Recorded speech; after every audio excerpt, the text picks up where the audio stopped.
गठबंधन की राजनीति में छोटे दलों की भूमिका काफी बड़ी हो जाती है। ये वो दल है जो खुद चुनाव लड़कर जीत तो नहीं सकती, लेकिन अगर किसी गठबंधन के साथ चले गए तो किसी के लिए जीत तो किसी के लिए हार का सबसे बड़ा कारण जरूर बन जाते हैं। और यही बड़ी वजह है कि तमाम जो बड़ी पार्टियां हैं छोटी छोटी पार्टियों को भरोसे में लेने का काम शुरू कर दी है। नमस्कार, इंडिया टॉप देख रहे हैं, मैं हूं आपके साथ बिरजू सिंह। के बिहार में विधानसभा का चुनाव होने वाला है।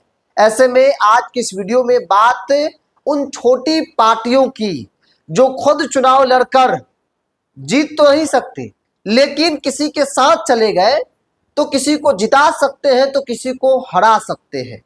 ये कैपेसिटी उनके अंदर है और यही बड़ी वजह है कि तमाम जो बड़ी पार्टियां हैं छोटी छोटी पार्टियों को गठबंधन के अंदर जगह दे रही है, सम्मान दे रही है। और इसीलिए आज की इस वीडियो में तमाम छोटी पार्टियों का जिक्र करेंगे। शुरुआत करेंगे लोक जनशक्ति पार्टी रामविलास से, यानी चिराग पासवान की पार्टी की। चिराग पासवान एनडीए के अहम सहयोगी दल है, केंद्र में मंत्री है। बिहार में चूंकि विधानसभा का चुनाव होने वाला है तो ऐसे में संख्या के हिसाब से भागीदारी की मांग चिराग कर रहे हैं। चिराग का मानना है कि भाई मेरे पास अपना वोट बैंक है, मजबूत जनाधार है, तो ऐसे में हमको सम्मानजनक सीटें मिलनी चाहिए। दरअसल चिराग पासवान रामविलास पासवान के बेटे हैं, पासवान समाज से आते हैं और बिहार सरकार के अनुसार बिहार में पासवानों की आबादी 5.31% है। अगर आंकड़ों में बात कर ली जाए तो तकरीबन 70 लाख के आसपास बिहार में पासवानों की आबादी है। और इसके नेता है चिराग पासवान है, इसके नेता है पशुपति कुमार पारस। दोनों ही रामविलास पासवान के परिवार से है, दोनों रामविलास पासवान के कुल है। एक बेटा है तो एक भाई है। तो ऐसे में चिराग भी गठबंधन के लिहाज से हर एक पार्टियों के लिए काफी महत्वपूर्ण हो गए और इसीलिए चर्चा चिराग की हो रही है कि चिराग खुद अकेले चुनाव लड़कर जीत तो नहीं सकते, लेकिन हाँ जिसके साथ रहेंगे उनके साथ वोट ट्रांसफर कराने में वो कामयाब हो जाएंगे। और अगर वोट ट्रांसफर हो गया तो जाहिर तौर पर बड़ी पार्टियों को, गठबंधन को बड़ा फायदा होगा। और इसीलिए तमाम जो पार्टियां हैं, बड़ी पार्टियां हैं, छोटे छोटे पार्टियों को भरोसे में लेकर काम करना चाहती है, चुनाव लड़ना चाहती है। दूसरा पशुपति कुमार पारस, चूंकि रामविलास पासवान के निधन के बाद परिवार और पार्टी टूटा, चिराग पासवान लोक जनशक्ति पार्टी रामविलास का नेतृत्व कर रहे हैं और राष्ट्रीय लोजपा यानी कि राष्ट्रीय लोक जनशक्ति पार्टी का नेतृत्व रामविलास पासवान के छोटे भाई पशुपति कुमार पारस कर रहे हैं। पशुपति कुमार पारस पिछली सरकार में नरेंद्र मोदी कैबिनेट में मंत्री थे।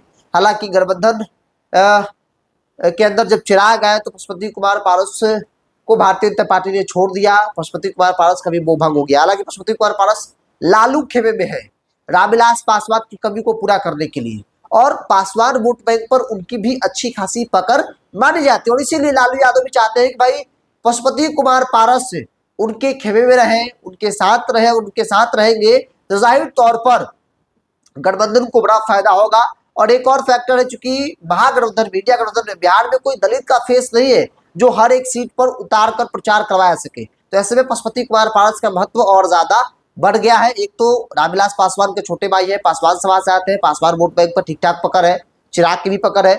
इसके अलावा महागठबंधन में कोई दलित का चेहरा नहीं है, तो उस दलित के चेहरे की जो कुर्सी है उस पर पशुपति कुमार पारस आपको महागठबंधन के अंदर बैठे नजर आएंगे। हर सीट पर पशुपति कुमार पारस महागठबंधन के लिए प्रचार करेंगे। हालांकि विधिवत वो महागठबंधन का हिस्सा नहीं हुए। दूसरा नाम उपेंद्र कुशवाहा की पार्टी राष्ट्रीय लोक मोर्चा की, RLN। उपेंद्र कुशवाहा समाज से आते हैं और बिहार में कुशवाहा की आबादी 4.21% है। और उपेंद्र कुशवाहा और कुशवाहा की ताकत को समझिए। उपेंद्र कुशवाहा लोकसभा का चुनाव हार गए, भारतीय जनता पार्टी ने राज्यसभा भेजा। अब चर्चा है कि उपेंद्र कुशवाहा को चुनाव से पहले, यानी कि बिहार विधानसभा चुनाव से पहले केंद्र में मंत्री भी बनाया जा सकता है और ठीक ठाक विधानसभा में सीटें भी उनको मिल सकती है। तो ये जरूरी है भारतीय जनता पार्टी के लिए। भाजपा को मालूम है कि कुशवाहा को इंटैक्ट रखना है, कुशवाहा में अच्छा मैसेज देना है, तो फिर उपेंद्र कुशवाहा को सम्मानजनक सीटें, सम्मान देना होगा। और इसीलिए उपेंद्र कुशवाहा को एनडीए के अंदर जो है वो सम्मान आगे भी मिलेगा, अब तक मिलता आया है। एक और नाम मुकेश सहनी की पार्टी VIP। मुकेश सहनी निषादों की राजनीति करते हैं। मुकेश सहनी जिस जाति से आते हैं वो मल्लाह है और बिहार में मल्लाह की आबादी 2.61% है। हालांकि मुकेश सहनी निषादों की बात करते हैं, अलग अलग उपजातियां हैं, और टोटल डिसाउट को अगर एकजुट कर लेंगे तो बिहार सरकार के साथ तकरीबन 10% आबादी है, और 10% आबादी कोई मामूली नहीं होता है। इस वक्त मुकेश सहनी महागठबंधन आरजेडी के साथ है, तो जाहिर तौर पर निषादों का वोट महागठबंधन को मिलेगा, मल्लाहों का वोट महागठबंधन को मिलेगा। हालांकि एनडीए की कोशिश है कि मुकेश सहनी को इधर लाया जाए। अगर मुकेश सहनी इधर आएंगे तो इधर का पलड़ा और ज्यादा भारी होगा। तो छोटी पार्टियों का महत्व को समझ लीजिए। हर पार्टी, बड़ी पार्टी चाहती है कि मुकेश सहनी मेरे साथ आए, तेजस्वी भी चाहते हो कि चिराग मेरे साथ आए, उपेंद्र कुशवाहा मेरे साथ आए, क्योंकि उनका भी अपना एक वोट बैंक है। मुकेश सहनी वीआईपी पार्टी चलाते हैं, मल्लाहों की निषादों की राजनीति करते हुए, ऐसे में वो भी इस वक्त उनका डिमांड काफी ज्यादा बढ़ गया है कि भाई दोनों तरफ से डिमांड है। आरजेडी चाहती है कि मेरे साथ रहे, चूंकि अभी आरजेडी के साथ ही है वो, और भाजपा चाहती है कि वो उनके साथ आ जाए। तो ये छोटी पार्टियों की ताकत है, उनका वोट बैंक का ताकत है। इसके अलावा जीतन राम मांझी की पार्टी हिंदुस्तानी वाम मोर्चा सेकुलर की बात कर ली जाए तो बिहार में, चूंकि जीतन राम मांझी मुसहर समाज से आते हैं और बिहार में मुसहर की आबादी बिहार सरकार के अनुसार 3.09% है, मतलब कि कम नहीं है। वो अलग बात है कि एक विधायक इनके अकेले नहीं जीत सकते हैं, लेकिन किसी के हार, किसी के जीत का बड़ा कारण जीतन राम मांझी जरूर बन सकते हैं। जीतन राम मांझी महादलित में आते हैं और इस वक्त वो एनडीए में है, केंद्र में खुद मंत्री भी है, बिहार सरकार में उनके बेटे मंत्री हैं। तो ताकत है कि पिताजी केंद्र मंत्री है और बेटा बिहार सरकार में मंत्री है, क्योंकि मुसहर की भी बिहार में तकरीबन 3%, 3.09% आबादी है। और इस वोट बैंक पर भाजपा की नजर शुरू से थी, इसलिए भाजपा ने जीतन राम मांझी जी को अपने पाले में शुरू से रखा कि भाई आप मेरे साथ रहिए, आप मेरे साथ रहिएगा तो जो 3% आबादी है मुसहर की, वो मेरे साथ रहेगा।